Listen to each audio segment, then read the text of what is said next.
Assalamualaikum warahmatullahi wabarakatuh. Apa kabar anak-anak?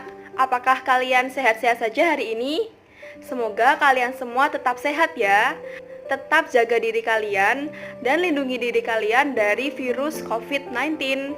Tetap jaga jarak dan selalu cuci tangan untuk menghindari penyebaran virus COVID-19. Sebelumnya, Ibu Guru akan mengecek daftar hadir terlebih dahulu ya. Nah, baiklah semuanya sudah hadir hari ini, alhamdulillah. Hari ini kita akan membahas tentang apa ya kira-kira? Nah, hari ini kita akan membahas tentang pelaku ekonomi. Apa yang kalian ketahui tentang pelaku ekonomi? Hayo, kira-kira apa yang kalian ketahui tentang pelaku ekonomi? Lalu, apa yang mereka lakukan dalam menjalankan perekonomian? Pasti kalian semua belum mengetahuinya ya. Nah, hari ini kita akan membahas tentang pelaku ekonomi. Lalu, apa sih yang dimaksud dengan pelaku ekonomi? Di sini, kalian apa ada yang sudah tahu dengan pengertian pelaku ekonomi? Jadi, pengertian pelaku ekonomi merupakan pihak-pihak yang melakukan kegiatan ekonomi untuk memecahkan masalah ekonomi. Lalu kegiatan apa saja ya itu? Jadi ada 3 kegiatan yang dilakukan oleh pelaku ekonomi. Yang pertama adalah kegiatan konsumsi, yang kedua adalah kegiatan produksi, dan yang ketiga adalah kegiatan distribusi. Ketiga kegiatan ekonomi tersebut dilakukan oleh para pelaku ekonomi. Nah, kira-kira siapa ya yang melakukan kegiatan ekonomi tersebut? Sudah kita bahas di awal bahwa ada pelaku ekonomi yang melakukan kegiatan ekonomi. Tapi siapa ya pelaku ekonomi ini? Jadi pelaku ekonomi itu ada 4. Yang pertama adalah rumah tangga konsumsi atau RTK. Yang kedua adalah rumah tangga produsen atau RTP. Yang ketiga adalah rumah tangga pemerintah. Dan yang terakhir adalah masyarakat luar negeri. Tapi kira-kira peran apa saja yang mereka ambil menjadi pelaku ekonomi? Yuk kita bahas bareng-bareng. Nah, sekarang kita membahas tentang rumah tangga konsumsi. Siapa sih rumah tangga konsumsi itu? Jadi, rumah tangga konsumsi itu bisa terdiri dari perorangan, kelompok orang, dan lembaga-lembaga. Di sini tersedia tenaga kerja dan tenaga usahawan. Kemudian, rumah tangga konsumsi juga memiliki faktor-faktor produksi. Nah, apa saja faktor produksi tersebut? Jadi, faktor produksi tersebut adalah alat-alat modal, kekayaan alam, tanah, bangunan, dan kewirausahaan. Rumah tangga konsumen memiliki kebutuhan yang tak terhingga. Untuk memenuhinya, mereka harus bekerja untuk mendapat uang.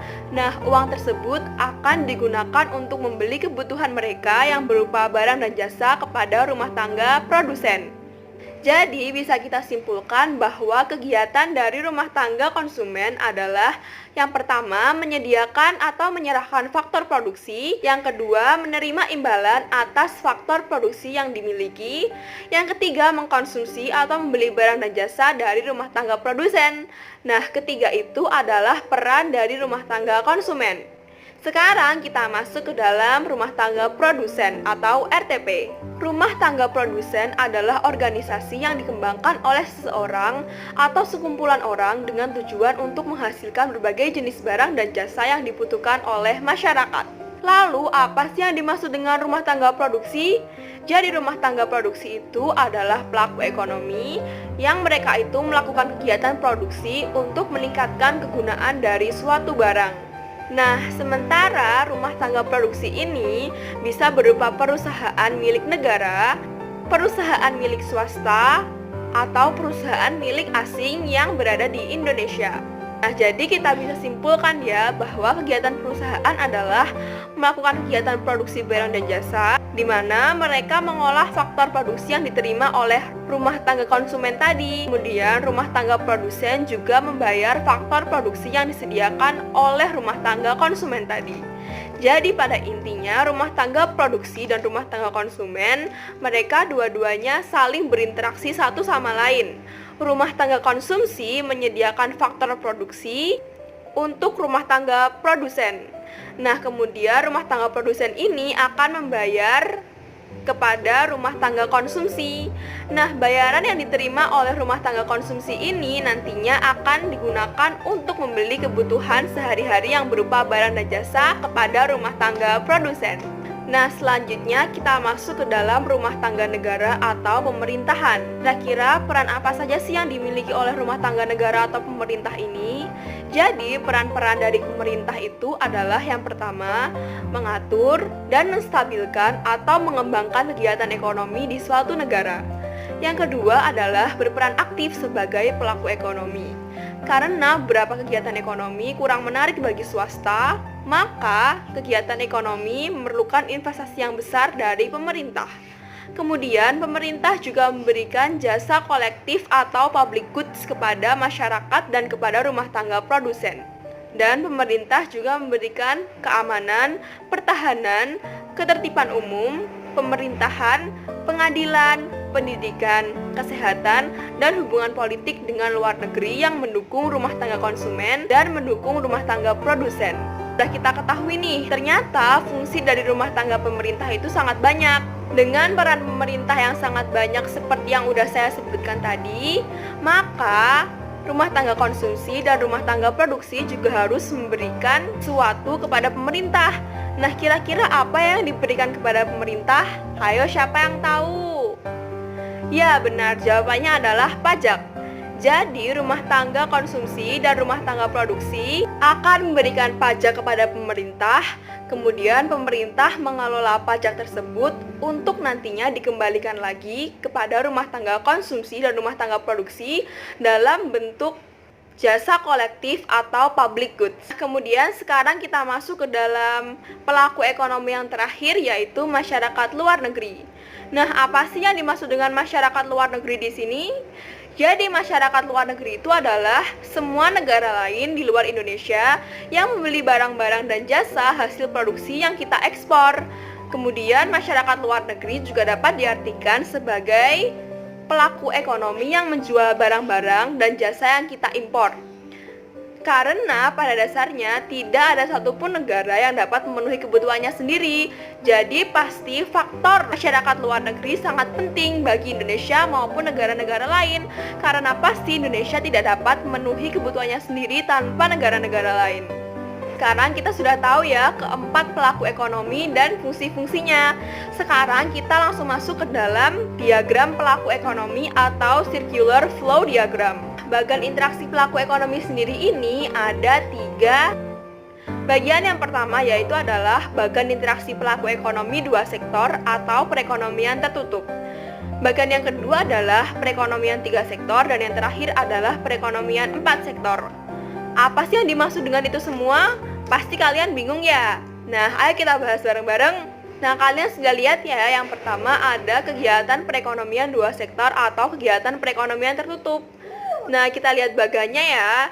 Coba kita lihat di papan berikut ini. Sudah kita lihat ya bagan di atas. Lalu apa sih maksudnya kok muter-muter seperti itu?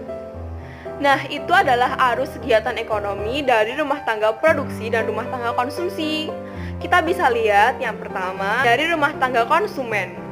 Kita lihat panahnya yang putih. Rumah tangga konsumen di situ melakukan pembelian barang dan jasa terhadap rumah tangga produsen. Kemudian rumah tangga produsen memberikan barang dan jasa kepada rumah tangga konsumen. Kemudian kita lihat yang atas, kita lihat panah warna kuning. Di situ rumah tangga konsumen memberikan faktor-faktor produksi terhadap rumah tangga produsen. Kita lihat bagian atasnya yang warna putih. Rumah tangga produsen memberikan timba balik berupa pendapatan konsumen berupa sewa, upah, bunga, dan laba. Nah, itu adalah circular flow diagram dari perekonomian 2 sektor. Dan sekarang kita masuk ke dalam perekonomian 3 sektor. Kira-kira apa sih bedanya? Kita lihat di bagian ini. Nah, sudah kalian lihat kan? Bedanya adalah di sini terdapat rumah tangga negara atau pemerintahan. Untuk itu, circular flow diagramnya tambah banyak. Yang tadi kan hanya 2 pelaku ekonomi, sekarang 3 pelaku ekonomi. Di sini, rumah tangga produksi dan rumah tangga konsumsi tetap melakukan kegiatannya, yaitu bertukar faktor produksi dan barang dan jasa. Tapi di sini terdapat pemerintah, di mana rumah tangga konsumsi dan rumah tangga produksi memberikan pajak kepada pemerintah. bisa kita lihat di garis warna ungu. Timbal balik dari pemerintah bisa kita lihat pada garis warna pink, yaitu pemerintah memberikan subsidi kepada rumah tangga konsumsi dan rumah tangga produksi. Nah, itu adalah kegiatan dari perekonomian 3 sektor. Nah, sekarang kita masuk ke dalam perekonomian 4 sektor. Nah, kira-kira apa ya bedanya bagian pelaku ekonomi perekonomian 2 sektor dan perekonomian 3 sektor? Kita lihat dulu yuk bagian perekonomian 4 sektor. Kalian pasti sudah tahu bedanya. Jadi, di perekonomian 4 sektor ini terdapat masyarakat luar negeri. Lalu, apa sih peran dari masyarakat luar negeri tersebut? Jadi, peran masyarakat luar negeri bisa kalian lihat pada garis pink dan garis ungu. Di situ masyarakat luar negeri melakukan ekspor. Pada garis ungu, kalian bisa lihat bahwa masyarakat luar negeri melakukan ekspor. Maka timbal balik kepada pemerintah Indonesia, yaitu terdapat pada garis pink mendapatkan devisa. Dan kemudian masyarakat luar negeri juga melakukan impor. Nah, kemudian kita bisa lihat timbal balik dari impor sendiri, yaitu pada garis pink, di mana pemerintah Indonesia akan mengeluarkan devisa untuk membayarkan impor tersebut kepada masyarakat luar negeri. Jadi, itu adalah ketiga bagian diagram dari pelaku ekonomi. Masing-masing bagian memiliki pelaku ekonomi yang berbeda. Bagian perekonomian tertutup hanya dilakukan oleh 2 pelaku ekonomi. Bagian perekonomian 3 sektor dilakukan oleh 3 pelaku ekonomi, yaitu RTP, RTK, dan pemerintah. Kemudian untuk perekonomian 4 sektor dilakukan oleh 4 pelaku ekonomi, yaitu RTK, RTP, pemerintah, dan masyarakat luar negeri. Nah, sekarang kita sudah selesai membahas tentang pelaku ekonomi. Semoga kalian sudah paham ya dengan apa yang Ibu sampaikan. Jika kalian belum paham, silahkan rangkum materi pelaku ekonomi. Kemudian kalian juga silahkan membuat bagan dari pelaku ekonomi 2 sektor, 3 sektor, dan 4 sektor. PR-nya dikumpulkan minggu depan ya. Selamat mengerjakan. Sekian dari saya, terima kasih banyak. Wassalamualaikum warahmatullahi wabarakatuh.